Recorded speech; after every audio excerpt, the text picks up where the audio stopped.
At 3:48 a.m., May 1, the fire department of the city of Geneva, New York, answered an alarm at Hobart College, a small liberal arts school on the outskirts of town. Someone had thrown gasoline bottle firebombs into the basement ROTC office in a dormitory building. No one was hurt and damage was moderate. With extraordinary speed, some 7 hours later, police arrested and charged with arson 2 18-year-old freshmen.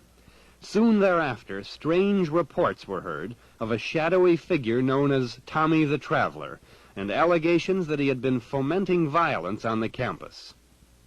He urged people here to do more radical things, such as bombing buildings. He approached me and asked me to bomb a building.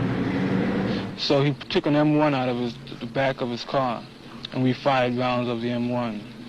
And as we were driving back to the dorm, he told me that whenever I or any of the other black students on this campus were going to take over a building, he could supply rifles or dynamite for us to ward off the police and other people who might try to get us out of the building.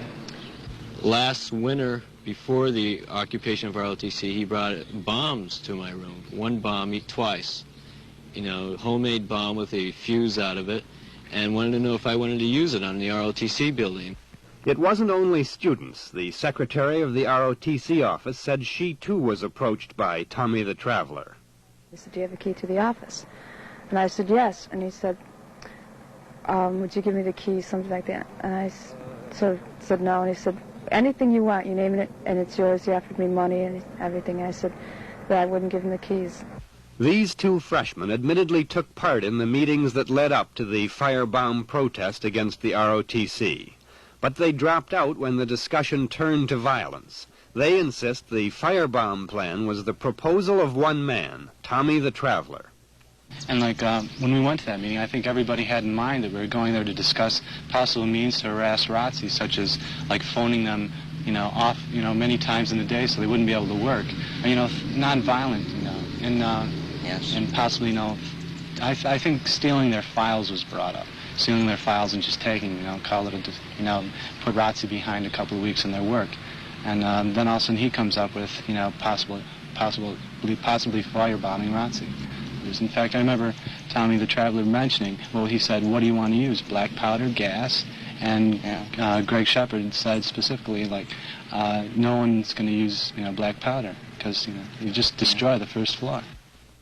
This is Tommy the Traveler, otherwise known as Thomas Tangye, 26 years old.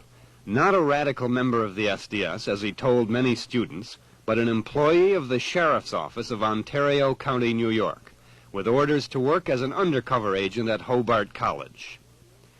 These 4 students were arrested for rioting and obstructing police officers in their duty at a police raid for marijuana and hashish at the college.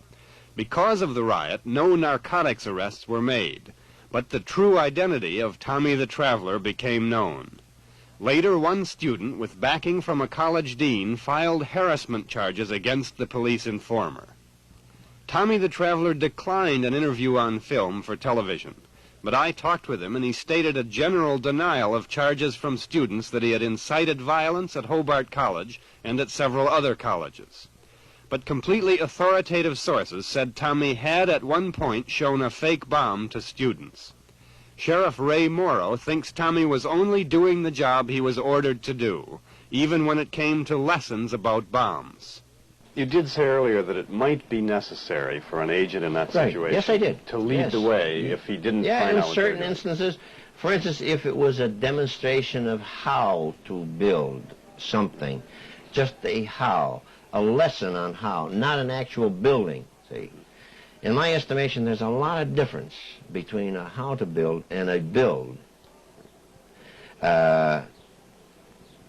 There could be instances where but you're he might sharing offer information. to do that, in other words. Well, if he offers to show, but he doesn't build, this doesn't say he's a bomber.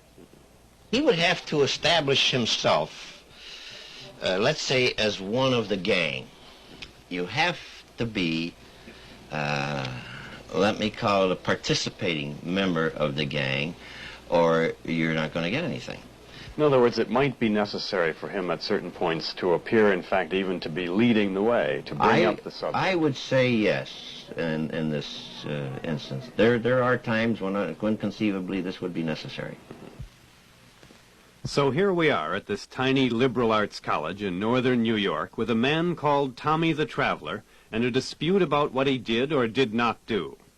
If many police officers believe, as Sheriff Morrow does, that it's all right for an informer to teach the construction of bombs, then surely this raises serious questions about the proper role of police informers, and questions about how widespread this kind of activity might be. David Culhane, CBS News at Hobart College.